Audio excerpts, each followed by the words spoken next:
ಜೀನಾಗೆ ಸಂಪಾದಕತ್ವದಲ್ಲಿ ಜಿಎನ್ಎಸ್ news Sagar ಸುತ್ತದ ಆಚೆ ಈಚೆ ಭಾನುವಾರದ ನ್ಯೂಸ್ ಅಪ್ಡೇಟ್ಗೆ ತಮಗೆ ಸ್ವಾಗತ. ಮುಖ್ಯಾಂಶಗಳು: ಶರಾವತಿ ಪಂಪ್ ಸ್ಟೋರೇಜ್ ಪ್ರತಿಭಟನಾ ಸ್ಥಳಕ್ಕೆ ಸಂಸದ ಬಿವೈ ರಾಘವೇಂದ್ರ ಭೇಟಿ. ಪರಿಸರ ಮಾರಕ ಯೋಜನೆಗೆ ಅನುಮತಿ ನೀಡದಂತೆ ಕೇಂದ್ರದ ಮೇಲೆ ಒತ್ತಡದ ಭರವಸೆ ನೀಡಿದ ಸಂಸದರು. ಪಂಪ್ ಸ್ಟೋರೇಜ್ ಹಣ ಹೊಡೆಯುವ ಯೋಜನೆ ಎಂದ ಕೆಆರ್ಎಸ್ ಪಕ್ಷದ ರವಿಕೃಷ್ಣ ರೆಡ್ಡಿ.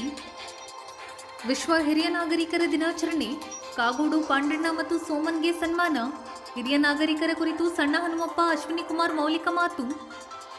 ಹೃದಯಾಘಾತದ ಕುರಿತು ಮುಂಜಾಗ್ರತೆ ಅಗತ್ಯ ಎಂದ ಡಾಕ್ಟರ್ ಶ್ರೀವತ್ಸ ನಾಡಿಗ್. ಸಾಗರ ವಕೀಲರ ಸಂಘಕ್ಕೆ ರಾಜ್ಯ ಉಚ್ಚ ನ್ಯಾಯಾಲಯದ ನ್ಯಾಯಾಧೀಶರಾದ ಜೆಎಂ ಕಾಜಿ ಭೇಟಿ, ಸನ್ಮಾನ. ಈಗ ಸುದ್ದಿಯ ವಿವರ. ಶರಾವತಿ ಪಂಪ್ ಸ್ಟೋರೇಜ್ ವಿರುದ್ಧದ ಹೋರಾಟಕ್ಕೆ ನನ್ನ ಬೆಂಬಲವಿದೆ. ಮುಂದಿನ ಪೀಳಿಗೆಯ ಹಿತದೃಷ್ಟಿಯಿಂದ ಪರಿಸರ ಉಳಿಸಿ ಬೆಳೆಸಿಕೊಂಡು ಹೋಗುವುದು ನಮ್ಮ ಆದ್ಯತೆಯಾಗಬೇಕು ಎಂದು ಸಂಸದ ಬಿವೈ ರಾಘವೇಂದ್ರ ತಿಳಿಸಿದರು. ಸಾಗರದ ಉಪವಿಭಾಗಾಧಿಕಾರಿಗಳ ಕಚೇರಿ ಆವರಣದಲ್ಲಿ ರೈತ ಸಂಘದ ವತಿಯಿಂದ ನಡೆಯುತ್ತಿರುವ ಶರಾವತಿ ಪಂಪ್ ಸ್ಟೋರೇಜ್ ವಿರುದ್ಧದ ಹೋರಾಟದಲ್ಲಿ ಭಾನುವಾರ ಪಾಲ್ಗೊಂಡು ಅವರು ಮಾತನಾಡುತ್ತಿದ್ದರು. ಪ್ರತಿಭಟನೆಗೆ ಬೆಂಬಲ ವ್ಯಕ್ತಪಡಿಸಿ ಕೆಆರ್ಎಸ್ ಪಕ್ಷದ ಅಧ್ಯಕ್ಷ ರವಿಕೃಷ್ಣ ರೆಡ್ಡಿ ಮಾತನಾಡಿದರು.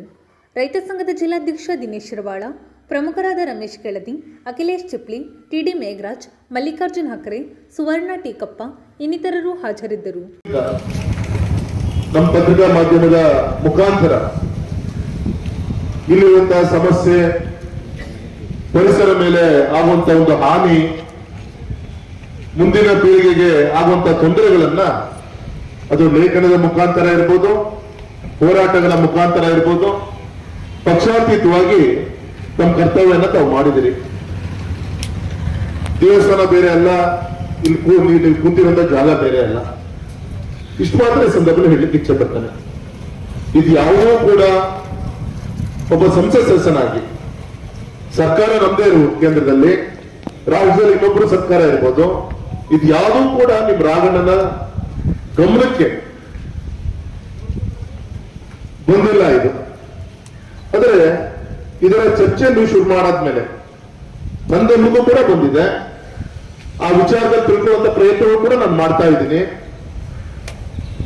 ಸಹಜ, ಯಾವುದೇ ಒಂದು ಪ್ರಪೋಸಲ್ ಇಲ್ಲಿಂದ ಕೇಂದ್ರಕ್ಕೆ ಹೋಗುತ್ತೆ, ಕೇಂದ್ರನು ಕೂಡ ಒಪ್ಪಿಗೆ ಕೊಟ್ಟಿದೆ ಅಂತೇಳಿ ಪತ್ರಿಕೆಯಲ್ಲಿ ನಾನು ಕೂಡ ಕೇಳಿದ್ದೀನಿ. ಈ ವಿಚಾರದಲ್ಲಿ ಯಾವ ಪ್ರಪೋಸಲ್ ಹೋಯ್ತು, ಏನು ತಿಳ್ಕೊಳ್ಳುವಂತ ಪ್ರಯತ್ನ ಇದು ಒಂದ್ ಕಡೆಗೆ ಆಯ್ತು. ಇನ್ನೊಂದು ಕಡೆಗೆ ಈಗ ಆಲ್ರೆಡಿ ತಮಗೆ ಗೊತ್ತಿದೆ, ಕೇಂದ್ರ ಇರ್ಬೋದು, ಒಂದು ಇಂಟರ್ನ್ಯಾಷನಲ್ ಲೆವೆಲ್ ಅಲ್ಲಿ ಗ್ರೀನ್ ಎನರ್ಜಿಗೆ, ಹೈಡ್ರೋ ಪವರ್ ಇರ್ಬೋದು, ಸೋಲಾರ್ ಎನರ್ಜಿಗಿರ್ಬೋದು,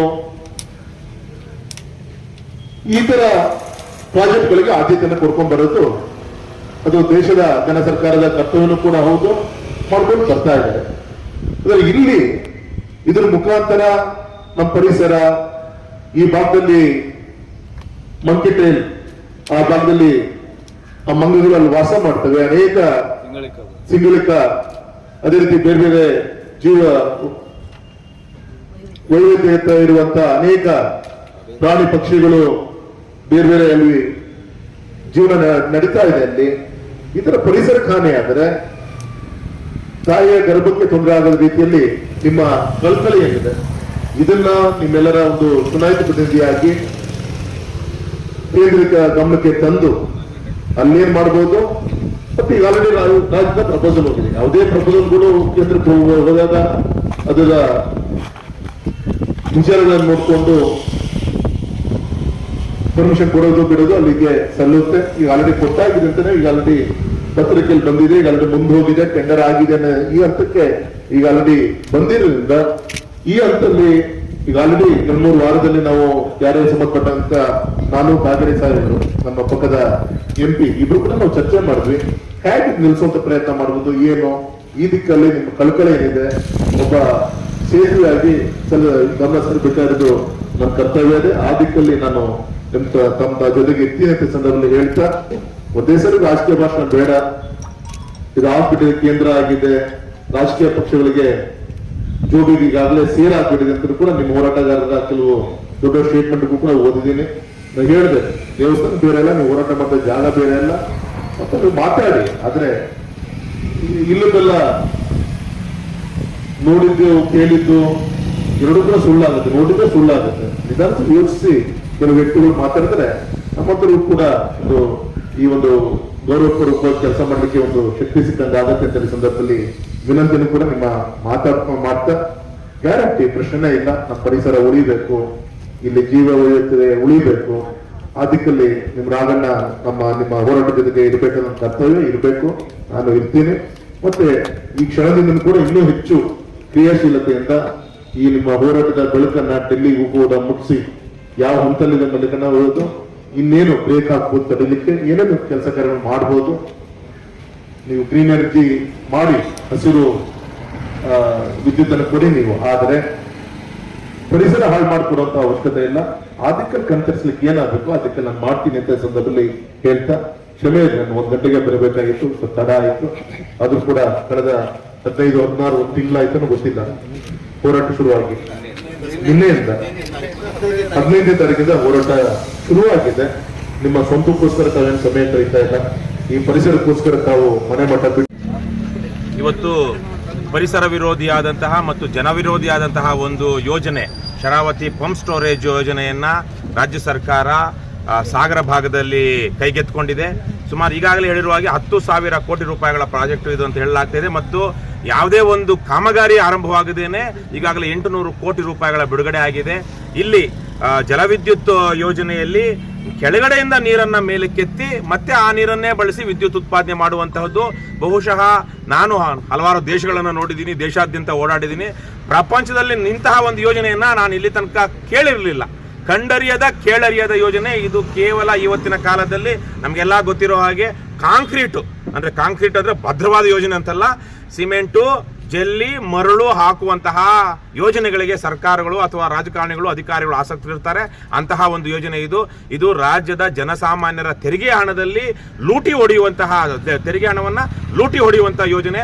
ಆ ಯೋಜನೆಯೇ ಪರಿಸರ ವಿರೋಧಿಯಾದದ್ದು, ಜನವಿರೋಧಿಯಾದದ್ದು ಮತ್ತು ಮುಂದಿನ ತಲೆಮಾರುಗಳ ಬದುಕಿಗೆ ಮಾರಕವಾದಂತಹದ್ದು. ಅಂತಹ ಒಂದು ಯೋಜನೆಯನ್ನ ಸಾಗರದಲ್ಲಿ, ಶಿವಮೊಗ್ಗ ಜಿಲ್ಲೆಯ ಸಾಗರದ ಪ್ರಜ್ಞಾವಂತ ಜನ, ರೈತ ಮುಖಂಡಗಳು ಮತ್ತು ಪಕ್ಷಾತೀತವಾಗಿ ಬೇರೆ ನಾವೇನು ಕಾಂಗ್ರೆಸ್, ಬಿಜೆಪಿ, JDS ನಲ್ಲಿರುವಂತಹ ಒಂದಷ್ಟು ಪ್ರಜ್ಞಾವಂತರು ಸಹ ಈ ಹೋರಾಟವನ್ನು ಬೆಂಬಲಿಸಿ ಈ ವೇದಿಕೆಗೆ ಬರ್ತಾ ಇದ್ದಾರೆ. ಇದೇ 15ನೇ ತಾರೀಕು, ಅಕ್ಟೋಬರ್ 15ನೇ ತಾರೀಕು ಬಹಳ ದೊಡ್ಡ ಮಟ್ಟದ ಒಂದು ಸಮಾವೇಶ ಮತ್ತು ಸಾಗರದಲ್ಲಿ ಹೋರಾಟವನ್ನು ಹಮ್ಮಿಕೊಂಡಿದ್ದಾರೆ. ನಾನು ಈ ಸಂದರ್ಭದಲ್ಲಿ ಇದು ಕೇವಲ ಸಾಗರ ಭಾಗದ ಶಿವಮೊಗ್ಗ ಜಿಲ್ಲೆಗೆ ಅಥವಾ ಕಾರವಾರ ಜಿಲ್ಲೆಗೆ ಸೀಮಿತವಾದಂತಹ ಹೋರಾಟ ಆಗಬಾರದು. ಇದು ರಾಜ್ಯವ್ಯಾಪಿಯಾಗಿರುವಂತಹ ಹೋರಾಟಗಾರರು, ಪರಿಸರವಾದಿಗಳು, ಸಾಮಾಜಿಕ ಹೋರಾಟಗಾರರು ಈ ಹೋರಾಟಕ್ಕೆ ಬಂದು ಬೆಂಬಲಿಸಬೇಕು ಅಂತ ಕೇಳ್ಕೊಳ್ತೀನಿ. ಮತ್ತು ರಾಜ್ಯ ಸರ್ಕಾರ ಬಹಳ ಯಾವುದೇ ಪಕ್ಷಾತೀತವಾಗಿ ಕಳೆದ ಒಂದು 20-30 ವರ್ಷಗಳಲ್ಲಿ ದುಡ್ಡು ಹೊಡೆಯುವಂತಹದಕ್ಕೆ ಯಾವುದೇ ರೀತಿಯ ಹಿಂಜರಿಕೆ, ಸಂಕೋಚ ಇಲ್ಲದೆ ಜನರ ದುಡ್ಡನ್ನ ಕೊಳ್ಳೆ ಹೊಡಿತಾ ಇದ್ದಾರೆ. ಹಾಗಾಗಿ ಇವತ್ತಿರುವಂತಹ ರಾಜ್ಯ ಸರ್ಕಾರ ಇವತ್ತು ಇದನ್ನ ಕೈಗೆತ್ತಿಕೊಂಡಿದೆ. ಇದನ್ನ ಇಲ್ಲಿಗೆ ನಿಲ್ಲಿಸಬೇಕು ಮತ್ತು ಇದಕ್ಕಿಂತ ಉತ್ತಮವಾದಂತಹ ವಿದ್ಯುತ್ ಉತ್ಪಾದನೆ ಮಾಡುವಂತಹ ಯೋಜನೆಗಳು, ಮಾದರಿಗಳು ಬೇರೆ ಇವೆ. ದಯವಿಟ್ಟು ಅದನ್ನ ಮಾಡಿ ಆ ಮೂಲಕ ಒಂದಷ್ಟು ಜನಪರವಾದಂತಹ ಹಿರಿಯರನ್ನು ಗೌರವಾಧಾರದಿಂದ ನೋಡುವ ಜೊತೆಗೆ ಅವರ ಜೊತೆ ಪ್ರೀತಿ ವಿಶ್ವಾಸದಿಂದ ಬೆರೆಯಬೇಕು. ಹಿರಿಯರು ನಮ್ಮ ಸಮಾಜದ ರೋಗ ನಿರೋಧಕ ಶಕ್ತಿ ಇದ್ದಂತೆ ಎಂದು ಸರ್ಕಾರಿ ಪ್ರಥಮ ದರ್ಜೆ ಕಾಲೇಜಿನ ಪ್ರಾಚಾರ್ಯ ಡಾಕ್ಟರ್ ಜಿ ಸಣ್ಣ ಹನುಮಪ್ಪ ತಿಳಿಸಿದರು. ಸಾಗರದ ಶೃಂಗೇರಿ ಶಂಕರಮಠದಲ್ಲಿ ಭಾನುವಾರ ನಿವೃತ್ತ ನೌಕರರ ಸಂಘದ ವತಿಯಿಂದ ಹಮ್ಮಿಕೊಳ್ಳಲಾಗಿದ್ದ ವಿಶ್ವ ಹಿರಿಯ ನಾಗರಿಕರ ದಿನಾಚರಣೆಯಲ್ಲಿ ಅವರು ವಿಶೇಷ ಉಪನ್ಯಾಸ ನೀಡುತ್ತಿದ್ದರು. ಕಾರ್ಯಕ್ರಮವನ್ನು ಉದ್ಘಾಟಿಸಿ ಶೃಂಗೇರಿ ಶಂಕರಮಠದ ಧರ್ಮದರ್ಶಿ ಅಶ್ವಿನಿ ಕುಮಾರ್ ಮಾತನಾಡಿದರು.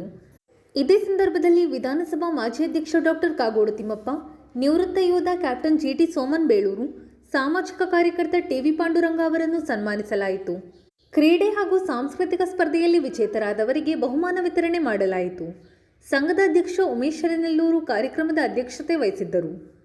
ವೇದಿಕೆಯಲ್ಲಿ ಹಿರಿಯ ನಾಗರಿಕರ ಸಬಲೀಕರಣ ಇಲಾಖೆಯ ಜಿಲ್ಲಾಧಿಕಾರಿ ಸುವರ್ಣ ವಿ ನಾಯ್ಕ್, ನಿವೃತ್ತ ನೌಕರರ ಸಂಘದ ಜಿಲ್ಲಾ ಪ್ರಧಾನ ಕಾರ್ಯದರ್ಶಿ ಷಣ್ಮುಖಪ್ಪ S ಇನ್ನಿತರರು ಹಾಜರಿದ್ದರು. S ಬಸವರಾಜ್ ಸ್ವಾಗತಿಸಿದರು. ಸತ್ಯನಾರಾಯಣ್ ವಂದಿಸಿದರು. HG ಸುಬ್ರಹ್ಮಣ್ಯ ಭಟ್ ಕಾರ್ಯಕ್ರಮ ನಿರೂಪಿಸಿದರು. ಒಂದು ಮನೆಯಲ್ಲಿ ಇಬ್ಬರು ಕೈಯಲ್ಲಿ ಮೊಬೈಲ್ ಫೋನ್ ಇರ್ತಾವೆ. ಅವ್ರು ಯಾರು ಬಂದ್ರು, ಯಾರು ಹೋದ್ರು, ನಿಮ್ಗೆ ನೀರು ಬೇಕಾ, ಅನ್ನ ಬೇಕಾ, ಟೈಮ್ ಆಯ್ತು, ನಿಮ್ಗೆ ಹಾಸ್ ಕೊಡಬೇಕಾ, ನಿಮ್ಗೆ ಸೊಳ್ಳೆ ಪರದೆ ಕೊಡಬೇಕಾ, ನಿಮ್ಗೆ ಔಷಧಿ ಕೊಡಬೇಕಾ, ನಿಮ್ಗೆ ಮಾತ್ರೆ ಕೊಡಬೇಕಾ ಅಂತ ಕೇಳುವ ದಿಕ್ಕು ದೆಸೆ ಇಲ್ಲದ ಹಾಗೆ ನಾವು ಒಂಟಿತನದಲ್ಲಿ ಮನೆಗಳಲ್ಲಿ ಬದುಕುವಂತ ಅಂದ್ಕೊಂಡಿದ್ದೀವಿ. ಆದ್ರಿಂದ ಇದರಿಂದ ಬಿಡಿಸ್ಕೊಳ್ಳುವ ಬಗೆ ಹೇಗೆ ಅಂತಂದ್ರೆ, ನಾವೆಲ್ಲ ಹಿರಿಯರು ಅಂತ ನಾವೆಲ್ಲ ಏನಿದ್ದೀವಲ್ಲ, ನಾನು ಒಂದು ಗಾದೆ ಮಾತು ಹೇಳಿದೆ ನಿಮಗೆ, ದೇವರಿಲ್ಲದ ಗುಡಿ ಅಂತ, ಹಿರಿಯರದ್ದು ಮನೆ ಅಂತ. ಹಿರಿಯರ ಮಾರ್ಗದರ್ಶನ ಇಲ್ಲದೇನೆ ಹಿರಿಯರಿಗೆ ನಾಳೆಗಳನ್ನ ಅನುಭವಿಸುವುದಕ್ಕೆ, ಬದುಕುವುದಕ್ಕೆ ಸಾಧ್ಯವೇ ಇಲ್ಲ. ಹಿರಿಯರ ಮಾರ್ಗದರ್ಶನ ಬೇಕು. ಹಾಗೆ ನನಗೆ ಎಷ್ಟೋ ಸಲ ಅನಿಸ್ತದೆ, ಹಿರಿಯರು ಅಂತಂದ್ರೆ ಒಂದು ಸಮಾಜದ ರೋಗ ನಿರೋಧಕ ಶಕ್ತಿ ನಡೀತಾ ಇದೆ. ಬಹಳ ಸಲ ಏನ್ ಮಾಡ್ತಾರೆ ಅಂತಂದ್ರೆ, ಇವರು ಯೂಸ್ಲೆಸ್ ಕೆಲೋ, ವಯಸ್ಸಾಗಿದೆ, ಅವರು ಅಸಹಾಯಕರಾಗಿದ್ದಾರೆ, ಅವರಿಂದ ಏನೂ ಆಗ್ಬೇಕಾಗಿಲ್ಲ ಅನ್ನುವಂತ ಪರಿಸ್ಥಿತಿಯ ವ್ಯಾವಹಾರಿಕ ಜ್ಞಾನವನ್ನ ನಾವು ವಿದ್ಯೆ ಅಂತ ಭಾವಿಸ್ಕೊಂಡಿದ್ದೀವಿ. ವಿದ್ಯೆಗೂ ಅಕ್ಷರಕ್ಕೂ ವ್ಯತ್ಯಾಸ ಇದೆ. ಹಾಗಾಗಿ ನಮ್ಮ ಹಿರಿಯರಿಂದ ಕಲಿತದ್ದು ನಾವೇನು ಹೊಂದಿದ್ವಲ್ಲ, ಅದು ವಿದ್ಯೆ, ಅದು ಸಂಸ್ಕಾರ, ಅದು ಜ್ಞಾನ, ಅದು ವಿವೇಕ. ಇವತ್ತು ಅಕ್ಷರಗಳು ನಮಗೆ ವಿವೇಕವನ್ನು ಕಲಿಸ್ತಿಲ್ಲ. ನಾವು ನಮ್ಮ ಮಕ್ಕಳಿಗೆ ಅಂಕಪಟ್ಟಿಯಿಂದ ಓದುವುದನ್ನು ಹೇಳ್ಕೊಡ್ತಾ ಇದ್ದೀವಿ. ಹೆಚ್ಚು ಹೆಚ್ಚು ಅಂಕಗಳನ್ನು ತೆಗೆದುಕೊಂಡು ಅವರು ಇಂಜಿನಿಯರ್ ಆಗಬೇಕು, ಡಾಕ್ಟರ್ ಆಗಬೇಕು, ಲಾಯರ್ ಆಗಬೇಕು, ಇತ್ಯಾದಿ ಇತ್ಯಾದಿ, class one class two officer ಆಗಬೇಕು, ಅವರು ಊಟದ ಕಾಲದಲ್ಲಿ ಓಡಾಡಬೇಕು ಅಂತ ಅಂದುಕೊಂಡ ತಂದೆ ತಾಯಿಗಳು ಶ್ರಮಪಟ್ಟು ಬೆವರಿಸಿ ಉಪವಾಸ ವನವಾಸ ಇದ್ದು ಏನು ನಾವು ಕಳಿಸಿರ್ತೀವಲ್ಲ, ಕೊನೆಗೆ ನಾವು ಅನಾಥ ಸ್ಥಿತಿಯನ್ನು ಅನುಭವಿಸುವ ಪರಿಸ್ಥಿತಿ ಬಂದಿದೆ. ಯಾಕೆ ಅಂತಂದ್ರೆ, ಅವರೆಲ್ಲೋ ಅಮೆರಿಕದಲ್ಲಿ ಇರ್ತಾರೆ, ಅವರೆಲ್ಲೋ ಬೆಂಗಳೂರಿನಲ್ಲಿ ಇರ್ತಾರೆ, ಎಲ್ಲೋ ಮುಂಬೈನಲ್ಲಿ ಇರ್ತಾರೆ. ನಾವು ನಮ್ಮ ಗೂಡುಗಳನ್ನು ಬಿಟ್ಟು ಹೋಗೋದಕ್ಕೆ ಸಾಧ್ಯ ಆಗೋದೇ. ನನಗೆ ವಜ್ರ ವೈವಿಧ್ಯ ಸಂಪತ್ತು ಇರುತ್ತೆ ಅಂತ ಅಲ್ಲ, ನಮ್ಮ ಕಟ್ಟಿಸಿ ಗುಡಿಸಿನಲ್ಲಿ ನಾನು ಇರಬೇಕು. ಅದು ಬಂಗ್ಲೆಯೋ ಗುಡಿಸಲೋ ಏನೋ ಗೊತ್ತಿಲ್ಲ, ಅದಕ್ಕೊಂದು ಅಟ್ಯಾಚ್ಮೆಂಟ್ ಇದೆ, ಅದಕ್ಕೊಂದು ಭಾವನಾತ್ಮಕ ಸಂಬಂಧ ಇದೆ. ಆ ಭಾವನಾತ್ಮಕವಾದ ಸಂಬಂಧದ ಕಾರಣಕ್ಕಾಗಿ ನಾವು ಮನೆ ಬಿಟ್ಟು ಹೋಗೋದೇ ಇರಲ್ಲ. ಮಕ್ಕಳು ನಮ್ಮ ಜೊತೆಗೆ ಬಂದು ಇರೋದಕ್ಕೆ ಸಾಧ್ಯ ಇಲ್ಲ. ಯಾಕಂದ್ರೆ ಅವರಿಗೆ ಅನ್ನದ ಪಾಡು, ಹೊಟ್ಟೆ ಪಾಡು, ನಾವೇ ಅವರನ್ನ ಇಂಜಿನಿಯರ್ಗಳನ್ನಾಗಿ ಮಾಡಿದ್ದೀವಿ, ನಾವೇ ಅವರನ್ನ ಕ್ಲಾಸ್ ಆಫೀಸರ್ನಾಗಿ ಮಾಡಿದ್ದೀವಿ. ಅವರು ಬೆಂಗಳೂರು, ಮುಂಬೈ, ದೆಹಲಿ ಅಂತ ಪಟ್ಟಣದಲ್ಲಿ ಕೆಲಸ ಅನಿವಾರ್ಯ ಮಾಡಬೇಕಾಗಿದೆ. ನಾವು ಅಲ್ಲಿಗೆ ಹೋಗಲ್ಲ, ಅವರು ನಮ್ಮಲ್ಲಿ ಬರಲ್ಲ. ಈ ಪರಿಸ್ಥಿತಿಯನ್ನು ನಾವು ನಿರ್ಮಾಣ ಮಾಡ್ಕೊಂಡಿದ್ದೀವಲ್ಲ. ಯಾಕೆಂತಂದ್ರೆ ಕೀರ್ತಿಗೆ ಒಬ್ಬ ಮಗ, ಅವರ ಬಗ್ಗೆ ಒಂದು ನೆನಪನ್ನು ಮಾಡಿಕೊಂಡು ಅವರಿಗೆ ಒಂದು ಸಂದೇಶವನ್ನು ಕೊಡುವಂಥದ್ದು, ಇಂಥ ಸಭೆಗಳ ಮುಖಾಂತರ ಒಂದು ಸಂದೇಶವನ್ನು ಕೊಡುವಂಥದ್ದು, ನಾವೆಲ್ಲರೂ ಇನ್ನೂ ಕ್ರಿಯಾಶೀಲರಾಗಿ ಇರೋಣ ಅಂತ ಹೇಳುವಂಥ ಸಂದೇಶ ನಿಜವಾಗ್ಲೂ ಒಳ್ಳೆಯ ಕೆಲಸ ಅಂತ ಹೇಳುವಂಥ ಮಾತನ್ನ ಈ ಸಂದರ್ಭದಲ್ಲಿ ಹೇಳ್ತಾ, 3 ಜನಕ್ಕೆ ಇವತ್ತಿನ ದಿವಸ ಸನ್ಮಾನವನ್ನ ಇಟ್ಕೊಂಡಿದ್ದಾರೆ. ಅದನ್ನು ಹಿರಿಯರಾದ ಕಾಗೋಡು ಮಹೋತ್ಸವದ ಬಗ್ಗೆ ಹೇಗೆ ನಾನು ಮಾತನಾಡಿದೆ. ಹಾಗೆ ಟಿವಿ ಪಾಂಡುರಂಗ ಎಲ್ಲರಿಗೂ ಬಹಳ ಆತ್ಮೀಯ, ಬಹಳ ಸನ್ನಿಹಿತರು. ಯಾವುದೇ ಸಂದರ್ಭದಲ್ಲೂ ನಮ್ಮ ಜೊತೆಗೆ ಪಾಂಡುರಂಗ ಇರುವಂಥವ್ರೆ.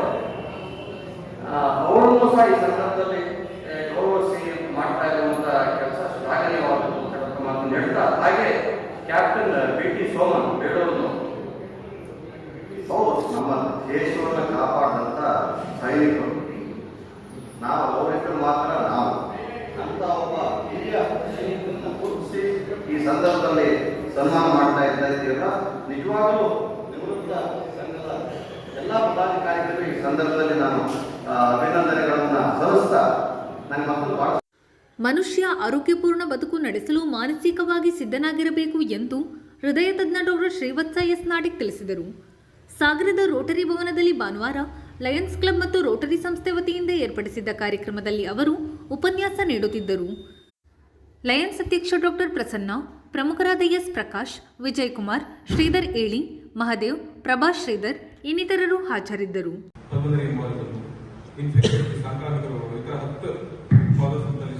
ನಂಬರ್ 1 ಬರೋದು heart disease, heart attack. So heart attack ಇಂದ ಎಷ್ಟು ಎಷ್ಟಾಗುತ್ತೋ ಉಳಿದ 9 ಎಷ್ಟಾಗುತ್ತೋ ಬರೀ ಹಾರ್ಟ್ ಅಟ್ಯಾಕ್ ಇಂದ ಅಷ್ಟು. ಪ್ರತಿ 3ರಲ್ಲಿ 1 natural deaths heart attack. Every 1 in 3 days because of cardiac. ಇನ್ನೊಂದು ವಿಚಿತ್ರ ಏನು ಅಂತಂದ್ರೆ, ಹಾರ್ಟ್ ಅಟ್ಯಾಕ್ ಅನ್ನೋದು ಮನುಷ್ಯರಲ್ಲಿ ಮಾತ್ರ ಕಂಡು ಬರುವಂತ ಕಾಯಿಲೆ.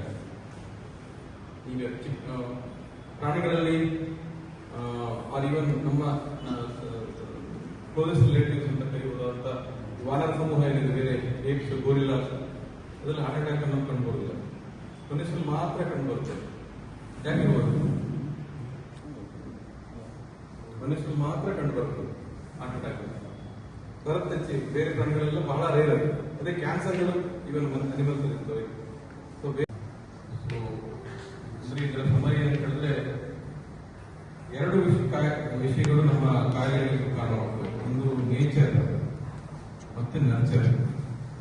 ನೇಚರ್ ಅಂತಂದ್ರೆ ನಮ್ಮ ದೈಹಿಕವಾಗಿ ವಿಧಿ ಪರಮಾತ್ಮ ಭಗವಂತ ಪ್ರಕೃತಿ ನಮ್ಮನ್ನು ಯಾವ ರೀತಿ ಬಿಲ್ಡ್ ಮಾಡಿದೆ, ನಮ್ಮನ್ನು ಯಾವ ರೀತಿ ಹುಟ್ಟಿದೆ ಅನ್ನೋ ಒಂದು ಫ್ಯಾಕ್ಟರ್ ಆದ್ರೆ, ಇನ್ನೊಂದು ನರ್ಚರ್ ಅಂದ್ರೆ ನಮ್ಮ ದೈಹಿಕ ಚಟುವಟಿಕೆಗಳು, ನಾವು ನಮ್ಮ ಜೀವನ ಶೈಲಿಯನ್ನು ಯಾವ ರೀತಿ ರೂಢಿಸ್ಕೊಳ್ತೀವಿ, ಇವೆರಡೂ ಸಹ ಒಬ್ಬ ವ್ಯಕ್ತಿಯ ದೈಹಿಕ ಆರೋಗ್ಯವನ್ನು ಹಾಕ್ಬೋದು, ಆಯುಷ್ಯವನ್ನು ಹಾಕ್ಬೋದು, ಹಾರ್ಟ್ ಅಟ್ಯಾಕ್ ಅನ್ನ ಯಾವುದೇ ಒಂದು ಕಾಯಿಲೆಗೆ ತುತ್ತಾಗೋದ್ರೆ ಇವೆರಡೂ ವಿಷಯಗಳು ಇಂಪಾರ್ಟೆಂಟ್ ಆಗ್ತದೆ. ಒಬ್ಬ ವ್ಯಕ್ತಿ ಬೈ ನ್ಯಾಚುರಲಿ ಅವನ ದೇಹ ಹೇಗಿದೆ, ಅವ್ರ ಜೀನ್ಸ್ ಹೇಗಿದೆ, ಜೀನ್ ಪೂಲ್ ಅಂತ ಹೇಳ್ತಿರ್ತೀವಿ ಅದಿರ್ಬೋದು, ಮತ್ತೆ ಎರಡರಿಂದ ನಾವು ರೂಢಿಸಿಕೊಳ್ಳುವಂತ ಜೀವನ ಶೈಲಿ, ಇವೆರಡೂ ಸಹ ನಮ್ಮ ಆರೋಗ್ಯದ ಮೇಲೆ ಪರಿಣಾಮವನ್ನು ಬೀಳುತ್ತೆ. ಸೊ ಈ ಎಲ್ಲ ಎಕ್ಸಾಂಪಲ್ಸ್ ನೋಡಿದ್ರೆ ಇದುವರೆಗೆ ಅದು ಹೇಳ್ತಾ ಹೋದ್ರೆ ಪ್ರತಿಯೊಬ್ಬರ ಮನೆಯಲ್ಲೂ ಒಬ್ಬರಲ್ಲ ಒಬ್ಬರು ಹಾರ್ಟ್ ಪೇಷಂಟ್ ಇರ್ತಾರೆ. ಎಷ್ಟೊಂದು ಜನ ನಮ್ಮ ಸಂಬಂಧಿಕರು 35-40 ವರ್ಷಕ್ಕೆ ಹಾರ್ಟ್ ಅಟ್ಯಾಕ್ ಆಗಿ ಒಂದು ಆಂಜಿಯೋಪ್ಲಾಸ್ಟಿ ಆಯ್ತು, ಬೈಪಾಸ್ ಆಪರೇಷನ್ ಆಯ್ತು, ಅಥವಾ ಇನ್ನೂ ಬ್ಯಾಡ್ ಆಗ್ತಂದ್ರೆ ಸಡನ್ ಡೆತ್ ಆಯ್ತು. ನ್ಯಾಯಾಂಗ ಸೇವೆಗೆ ಯುವಜನರು ಹೆಚ್ಚಿನ ಸಂಖ್ಯೆಯಲ್ಲಿ ಬರಬೇಕು. ಕಾನೂನು ಸೇವೆಯನ್ನು ಕೇವಲ ಉದ್ಯೋಗವಾಗಿ ನೋಡಬೇಡಿ. ಪ್ರಾಮಾಣಿಕತೆ, ಸಹನೆ ಮತ್ತು ಕಠಿಣ ಪರಿಶ್ರಮ ಈ ವೃತ್ತಿಯ ಮೂಲಭೂತ ಅಸ್ತ್ರ ಎಂದು ಕರ್ನಾಟಕ ಉಚ್ಚ ನ್ಯಾಯಾಲಯದ ನ್ಯಾಯಮೂರ್ತಿಗಳಾದ ಜೆ.ಎಂ. ಕಾಜಿ ತಿಳಿಸಿದರು. ಸಾಗರದ ವಕೀಲರ ಭವನದಲ್ಲಿ ಶನಿವಾರ ವಕೀಲರ ಸಂಘದ ವತಿಯಿಂದ ಹಮ್ಮಿಕೊಳ್ಳಲಾಗಿದ್ದ ಅಭಿನಂದನೆಯನ್ನು ಸ್ವೀಕರಿಸಿ ಅವರು ಮಾತನಾಡುತ್ತಿದ್ದರು. ವಕೀಲರ ಸಂಘದ ಅಧ್ಯಕ್ಷ ಎಂ.ಬಿ. ಗಿರೀಶ್ ಗೌಡ ಕಾರ್ಯಕ್ರಮದ ಅಧ್ಯಕ್ಷತೆ ವಹಿಸಿದ್ದರು. ಬೆಂಗಳೂರು ವಕೀಲರ ಪರಿಷತ್ನ ಎಂ. ದೇವರಾಜ್, ನ್ಯಾಯಾಧೀಶರಾದ S. Nataraj, Deepa K R., Madesh M B., ಪ್ರಮುಖರಾದ ಶೇಖರಪ್ಪ, ಪರಿಮಳ, ಎಂ.ಬಿ. ಪುಟ್ಟಸ್ವಾಮಿ ಇನ್ನಿತರರು ಹಾಜರಿದ್ದರು. ನ್ಯಾಯಾಂಗ ಕ್ಷೇತ್ರದಲ್ಲಿನ ಸವಾಲುಗಳ ಕುರಿತು ನ್ಯಾಯವಾದಿ ಜ್ಯೋತಿ ಕೋವಿ ಮಾತನಾಡಿದರು. ಹಿರಿಯ ನ್ಯಾಯವಾದಿ ಬಸಪ್ಪ ಗೌಡ ಕೆ. ಅಭಿನಂದನಾ ಭಾಷಣ ಮಾಡಿದರು. ಶಂಕರ್ ಸ್ವಾಗತಿಸಿದರು. ಪ್ರೇಮ್ ಸಿಂಗ್ ವಂದಿಸಿದರು. ಎಂ. ರಾಘವೇಂದ್ರ ಕಾರ್ಯಕ್ರಮ ನಿರೂಪಿಸಿದರು. ನಾನು 32 ವರ್ಷ ನಂದು ಸರ್ವಿಸ್. 93 ಅಕ್ಟೋಬರಲ್ಲಿ ನಾನು ಜಾಯಿನ್ ಆದೆ. I am going to retire on 7th of October. ನನಗೆ 32 ವರ್ಷ ಕೆಲಸ ಮಾಡಿದ್ದು, ನಾನು ಇಷ್ಟು ಲಾಂಗ್ ಪೀರಿಯಡ್ ಮಾಡಿದೆ ಅಂತ ಒಂದು ಸಲ ಅನಿಸ್ಲಿಲ್ಲ ನನಗೆ. ಆವಾಗ ನಾನೊಂದು ಈ ಮಾತನ್ನು ನನ್ನ ಫೇರ್ವೆಲ್ ಅಡ್ರೆಸ್ ಅಲ್ಲೂ ಹೇಳಿದ್ದೆ. ಒಬ್ಬ ಸೀನಿಯರ್ ಹತ್ರ ಮಾತಾಡುವಾಗ ಅವ್ರು ಹೇಳಿದ್ರು, ನೀವು ಯಾವ ಕೆಲಸವನ್ನ ಪ್ರೀತಿಸ್ತೀರೋ ಆ ಕೆಲಸ ಮಾಡುವಾಗ ನಿಮಗೆ ಸಮಯ ಹೋಗಿದ್ದು ಗೊತ್ತಾಗಲ್ಲ ಅಂತ ಹೇಳ್ಬಿಟ್ಟು. ಅದು ನಿಜ. ಆದ್ರಿಂದ ನಾವು ನಮ್ಮ ಕೆಲಸನ ಪ್ರೀತಿಸ್ಬೇಕು. ನಾವು 32 ವರ್ಷ ಹಂಗೆ ಸರ್ರಂತ ಹೋಗ್ಲಿಲ್ಲ. ಅದು one day at a time. Every day we have to love our work. ನ್ಯಾಯಾಂಗ ಮತ್ತು ವಕೀಲಿಕೆ ಇವೆರಡೂ ಕೂಡ ಸಮಾಜದ ಎರಡು ಪ್ರಮುಖ ಸ್ತಂಭಗಳು. ವಕೀಲರು ತಮ್ಮ ವಾದಗಳ ಮೂಲಕ ಸತ್ಯವನ್ನು ಬೆಳಗಿಸುತ್ತಾರೆ. ನ್ಯಾಯಾಧೀಶರು ತಮ್ಮ ತೀರ್ಪುಗಳ ಮೂಲಕ ಅದಕ್ಕೆ ರೂಪ ನೀಡುತ್ತಾರೆ. ಹೀಗಾಗಿ ಬಾರ್ ಮತ್ತು ಬೆಂಚ್ ಒಟ್ಟಾಗಿ ಸಮಾಜದ ವಿಶ್ವಾಸವನ್ನು ಉಳಿಸುವ ಜವಾಬ್ದಾರಿಯನ್ನು ಹೊಂದಿವೆ.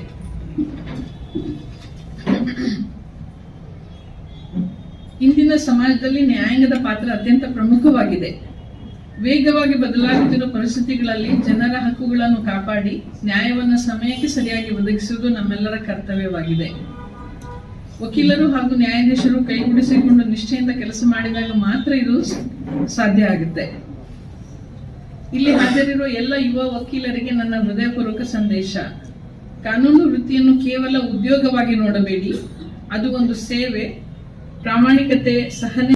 ಇದು ಭಾನುವಾರದ ಸಮಗ್ರ ಸುದ್ದಿ. ನಿರಂತರ ಸುದ್ದಿಗಾಗಿ ನೋಡ್ತಾ ಇರಿ GNS ನ್ಯೂಸ್. ನಮಸ್ಕಾರ.